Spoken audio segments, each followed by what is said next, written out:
خوفناک ہاسٹل، کبھی تیسری منزل کے کمروں میں مت جانا، وہاں کچھ ٹھیک نہیں ہے۔ جب روی نے یہ بات اپنے دوستوں سے سنی تو وہ ہنس پڑا۔ بھوت سایہ، یہ سب فضول باتیں ہیں۔ وہ ایک حقیقت پسند نوجوان تھا، ایسی چیزوں پر یقین نہیں رکھتا تھا، مگر اسے کیا معلوم تھا کہ جلد ہی وہ خود ان سب باتوں کا تجربہ کرنے والا تھا۔ کالج کے نئے سیشن میں روی کو ہاسٹل میں ایک نیا کمرہ ملا جو اتفاق سے تیسری منزل پر تھا۔ اسے کوئی پریشانی نہیں ہوئی، بلکہ وہ خوش تھا کہ منزل سنسان تھی اور شور شرابے سے دور۔ لیکن یہ خاموشی زیادہ دیر تک برقرار نہ رہ سکی۔ پہلی رات پر اسرار آوازیں۔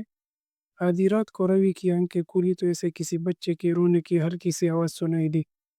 پہلے تو اس نے سوچا کہ شاید یہ اس کا وہم ہے، مگر آہستہ آہستہ آواز تیز ہونے لگی۔ ایسا لگ رہا تھا جیسے کوئی بچہ مدد کے لیے پکار رہا ہو۔ یہ کون ہو سکتا ہے؟ روی بڑبڑایا اور بستر سے اٹھا، دروازہ کھولا اور راہداری میں جھانکا۔ وہاں کوئی نہیں تھا، صرف ٹھنڈی ہوا بہہ رہی تھی۔ دوسری رات پھر وہی آوازیں سنائی دی۔ اس بار روی نے دروازہ کھول کر باہر دیکھا اور اس کے رونگٹے کھڑے ہو گئے۔ راہداری میں ایک چھوٹے بچے کا سایہ دکھائی دے رہا تھا جو آہستہ آہستہ سیڑھیوں کی طرف بڑھ رہا تھا۔ کون ہو تم؟ روی نے ہمت کر کے پوچھا، مگر کوئی جواب نہ آیا۔ جیسے ہی وہ آگے بڑا، سایہ غائب ہو گیا۔ اب روی کو تھوڑی سی پریشانی ہونے لگی۔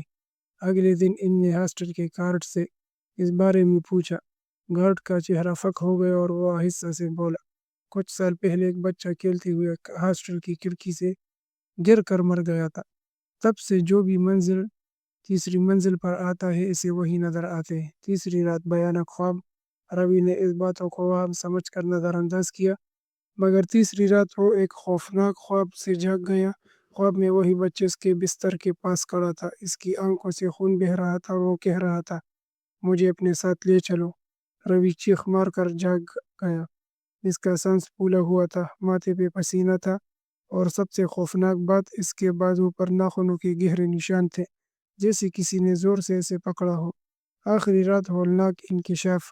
اب روی شدید خوف زدہ تھا۔ اس نے فیصلہ کیا کہ وہ مزید ایک رات بھی اس کمرے میں نہیں گزارے گا۔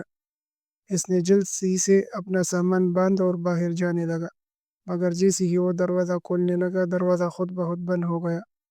پیچھے سے ایک سرد آواز آئی، اب تم جا نہیں سکتے۔ اس رات کے بعد روی ہمیشہ کے لیے ہاسٹل چھوڑ کر چلا گیا، مگر اس کے جانے کے بعد بھی نئے آنے والے طلباء کو وہی بچہ نظر آنے لگا جو ہر رات راہداری میں کھڑا رہتا تھا، مجھے اپنے ساتھ لے چلو۔